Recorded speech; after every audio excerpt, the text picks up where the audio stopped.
السلام عليكم. لو سمحت الورشة تبدأ الآن.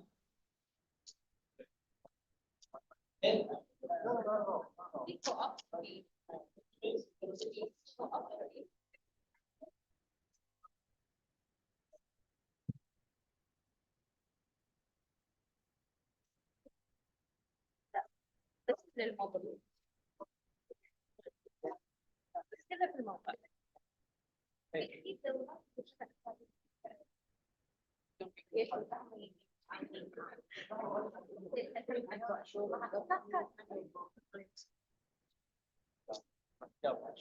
Hello, everyone.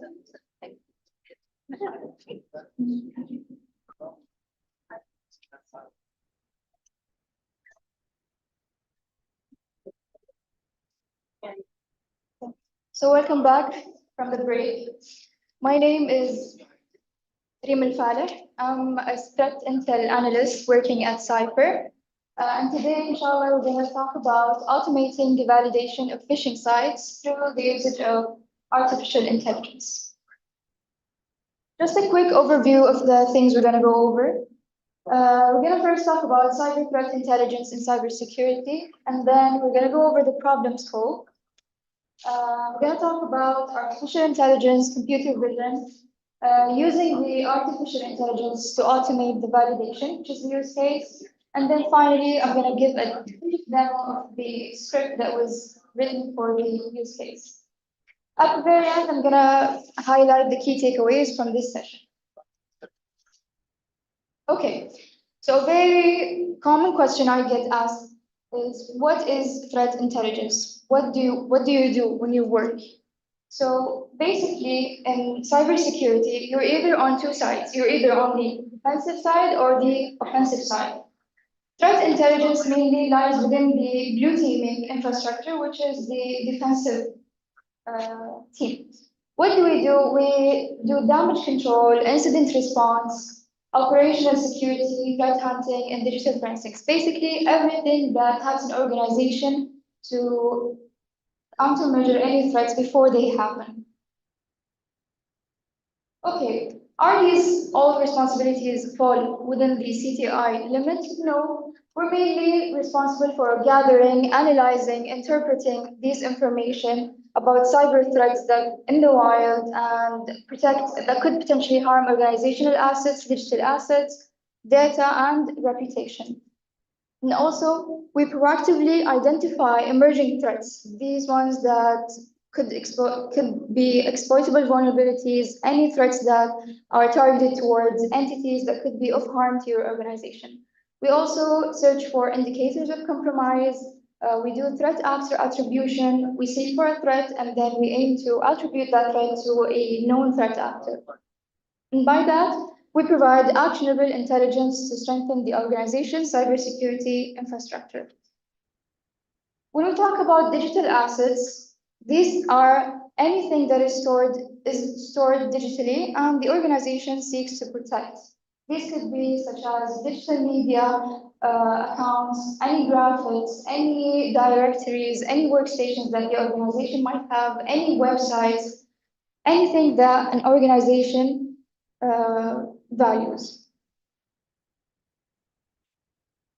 So CTI, in a nutshell, aims to perform a mapping between the internal focus of the organization, which is basically your assets, elements, your business landscape, and helps to map it with the external focus, which is the threat actors, the attack vectors, any vulnerabilities exploits. By mapping those, we get to identify potential security incidents early, analyze security and impacts of these threats, and potentially provide any proactive measures for the organization. And speaking of threats, Have you ever received anything similar to this email or this text message asking you that, hey, your credentials are needed to be upgraded, or your shipment has arrived, we need your contact information?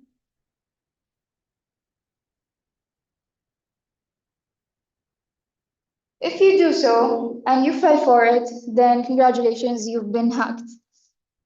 This scenario is called phishing. What are phishing attacks and how can we break down the infrastructure for the phishing attack?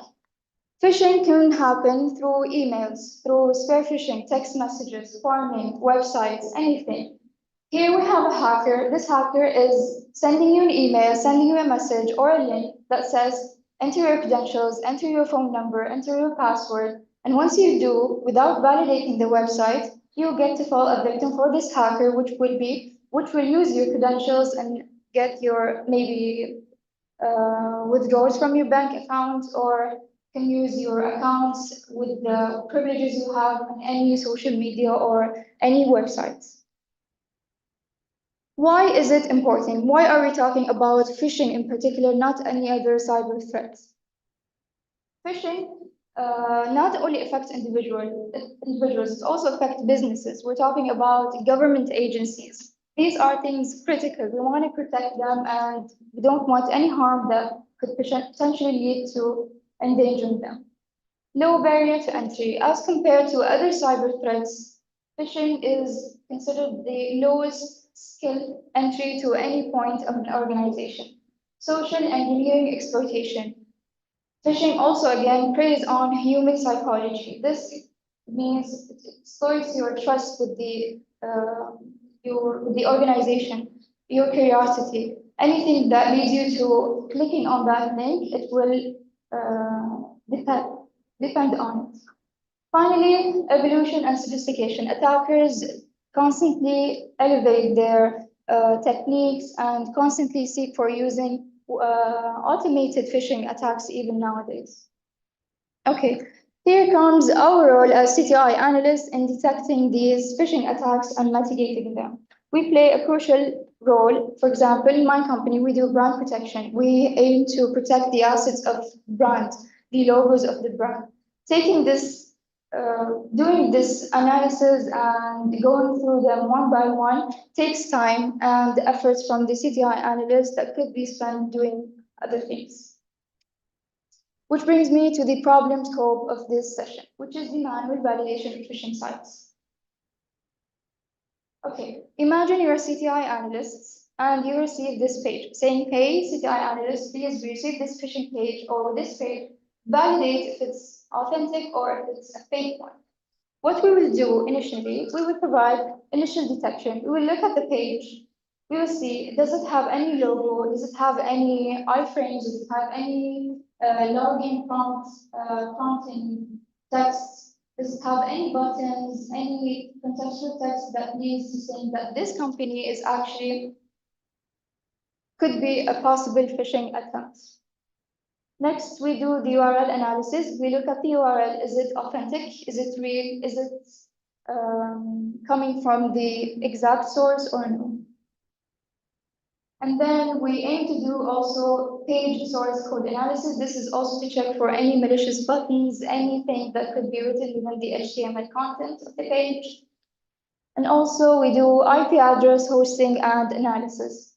This goes through the whois databases to see who's the hosting domain, what's the IP, what's anything related to this website.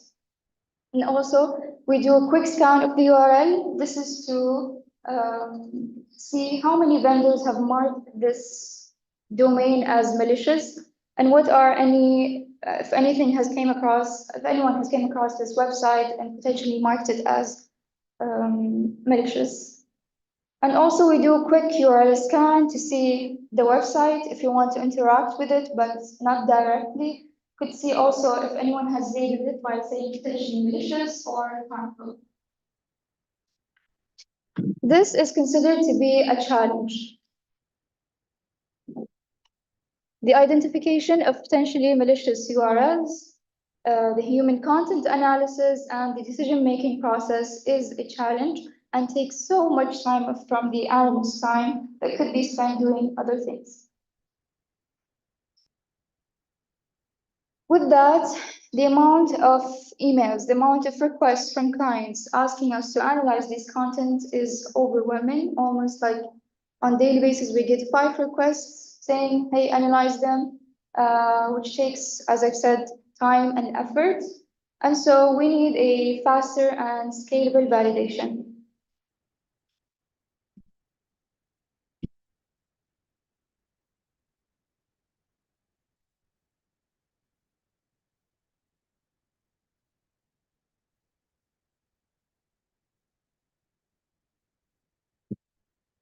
Okay, this fast and scalable validation method proposes the use of artificial intelligence and, in particular, computer vision. Why do I want to use AI in detecting phishing sites and not depending on manual analysis? First, we want to say automation. AI and AI models, they help to automate the detection, analysis, and also reduce the manual effort that falls on CTI analysts. Second is for scalability. Scalability means accommodating vast volumes of data. Instead of me going through 5 sites, I can give it to ChatGPT, I can give it to AI models and then ask them to do so without compromising the performance of the tool. Third is adaptability, which means that the AI models can adapt to new phishing techniques, as we highlighted earlier on. If the attacker decides to move forward with any advanced methods, AI models can detect and potentially learn from these models. The fourth and last one, which is the reduced false positives. When we talk about false positives, AI models, they are training based. You give them sites and then they train based upon your detection, your techniques in detecting them. You can refine the model and also go back and forth until you reach the desired states. Okay, going into AI models, we want to talk about the bigger umbrella, which is the artificial intelligence. Artificial intelligence helps to make computers smart. We want to use this function in particular to get use from the data and decisions and also solve some problem on their own. Now, machine learning, which is a type or subset of the artificial intelligence, where computers can learn from examples. We give them examples, we enrich them with data, we enrich them with text, so they can learn from it. Deep learning, which is a deeper subset of artificial intelligence or special kind of machine learning, which depends on neural networks. Here is your trusted ChatGPT model. ChatGPT mainly learns using deep learning and machine learning to illustrate a good example of deep learning. Finally, which is computer vision, what we want to use in this use case. Computer vision, basically, it's your eyes as a computer. Computer vision helps us to take visual context such as images, videos, and analyze them by saying this, I detected a logo, I detected a content, I detected a link, and so on.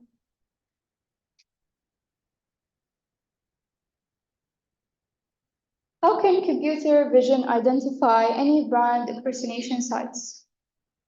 By first, computer vision analyzes logos, layouts, contextual content, and interactive elements. These include the login forms, any images, any background images that could indicate that this is your brand. Second, it compares these elements with known ones. These known ones are a known database of legitimate websites. And then computer vision will give you alerts saying this is a potential scam, and you can go through it quickly. Okay, computer vision on its own will not work in this use case, so we decided to incorporate a headless browser. What's a headless browser? It's basically just your Google without a graphical user interface. So imagine this is a website that has everything aligned perfectly. You can see the text, you can see the date, you can see the design of the page, the colors. A headless browser would give you the exact same without any of those. It would give you only the HTML content and the text itself rather than the graphic user interface of the page. Why would we want that? We want to be able to navigate to the malicious website and then take a screenshot of the content and then bring it to AI for further analysis. Okay, it will do that on 3 stages. The first one is the phishing site detection. In a combination of headless browser and computer vision, a headless browser will navigate to the suspicious URL and then through various means such as email links or messages or user-reported sites. And then the computer vision will analyze the content that has been brought by the headless browser. It will look for any signs of phishing. This might include analyzing the structure of the web page, any URLs, or detect fake login pages. Next, it would be the visual element analysis. Visual element analysis is any pictures, any videos included within the website. So the headless browser can render the phishing site and then capture the screenshots. Computer vision would analyze these screenshots. It would search for objects, detections, and then it would do visual analysis of the algorithms, logos, and will match that these things will match the original website. Final stage is what will compare them to the legitimate website itself. So a headless browser will access the legitimate website just similar to the way it would access the malicious one, and then the computer vision would perform the same thing. Okay, so now coming to the actually using AI to automate the validation of phishing sites. We will be using one of these APIs. All of them almost provide the same functionality, whether you're using the Azure AI services or the Microsoft one or the Google Cloud Vision API. We're going to use them in a combination with Deep AI, which will capture a screenshot for the malicious and the legitimate website, and the headless browser, as we discussed. Okay, so here's the breakdown of the script itself. So the scripts will be using a URL string or a web page content as input. So for instance, the DHL page we've shown earlier on, we can give it just the URL link to the headless browser, to the script, and then the CipherBot, which is the script developed for this, will extract these features, compare them with many anchors of the website itself, and then it will use AI vision and compares the 2 images and makes a decision. Okay, now we're going to get a little bit technical by viewing the code. At first, viewing the code, we want to set the headless browser, so it would take the image or the content of the page and bring it to this code for further analysis. And then we will capture the screenshot. So as you can see in the first segment, we will capture the screenshot. We will initiate the headless browser, and then it will take the screenshot. It will save it in a variable. Next, we will perform any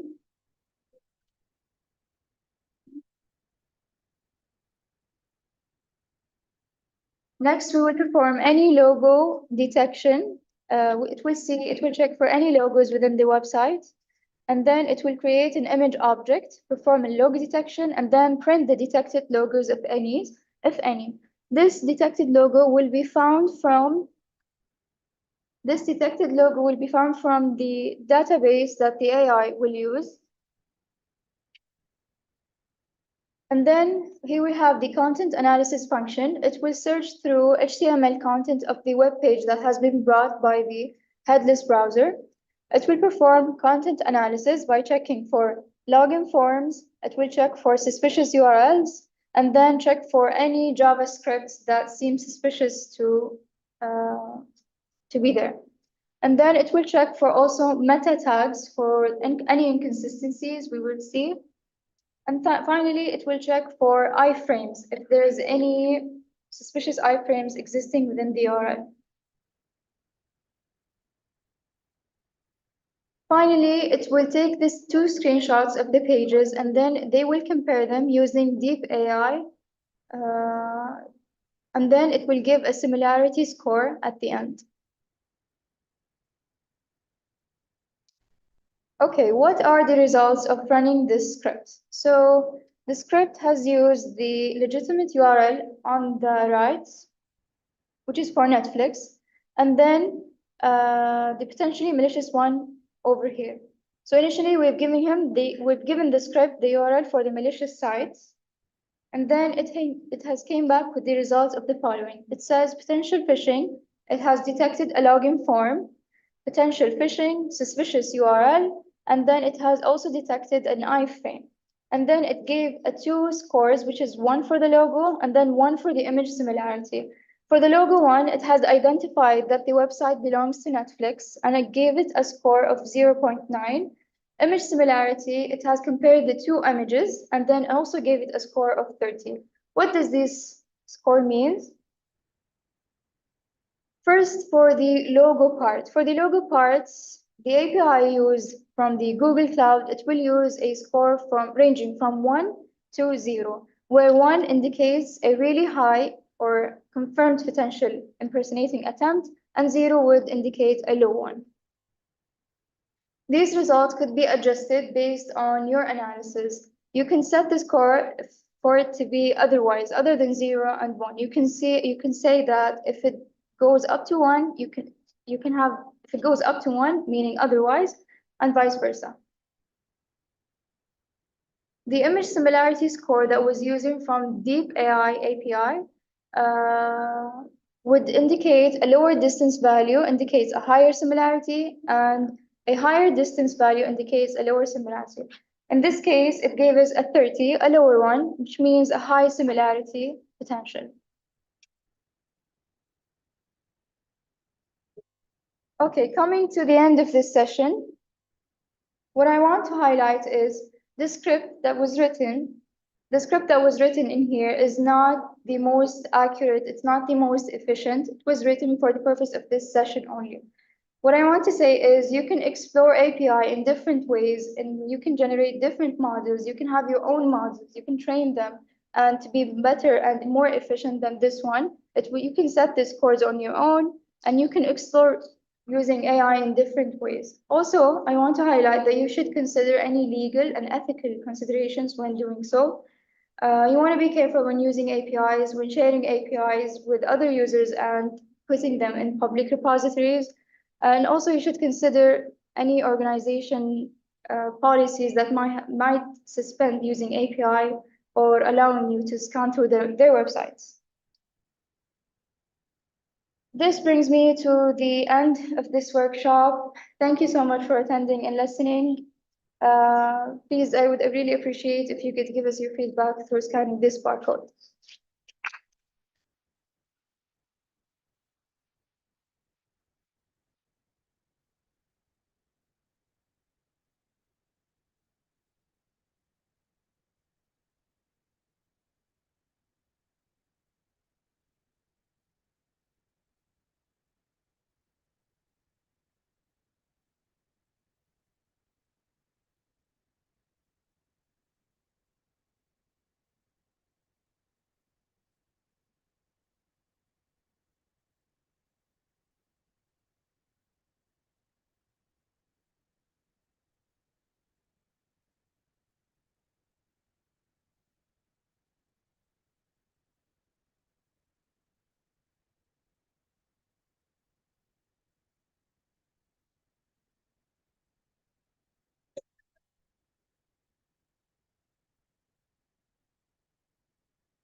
Yes, that's really nice.